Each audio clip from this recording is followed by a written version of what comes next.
କାଳିଆ, ଭକ୍ତଙ୍କ ପ୍ରେମରେ ବାୟା ହେଇ ଏତେ ଗାଧେଇଲୁ ଯେ ଦେହ ଖରାପ କରି ଅଣସର ଘରେ ଅଛୁ। 60 ପଉଟି ଭୋଗକୁ ଛାଡ଼ି ଅଣସର ପଣା ଚକଟା ଭୋଗ ଖାଉଛୁ। ରତ୍ନବେଦୀ ଛାଡ଼ି ଅଣସର ତାଟି ଭିତରେ ଦିନ କାଟୁଛୁ। ନାଲି, ନୀଳି, ସବୁଜ, ହଳଦିଆ ରଙ୍ଗ ବେରଙ୍ଗର ପୋଷାକ ଛାଡ଼ି ଶୁଭ୍ର ରଙ୍ଗ ପରିଧାନ କରୁଛୁ। ତ ମନ୍ଦିରରେ ଏବେ ଆଉ ଘଣ୍ଟ ଘଣ୍ଟ ହୁଳହୁଳି ଶୁଭୁନି।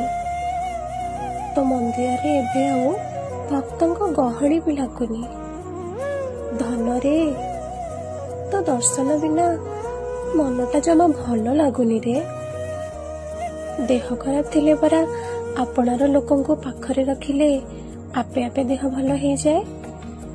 କିନ୍ତୁ ତୁ ନିଜକୁ ଏକୁଟିଆ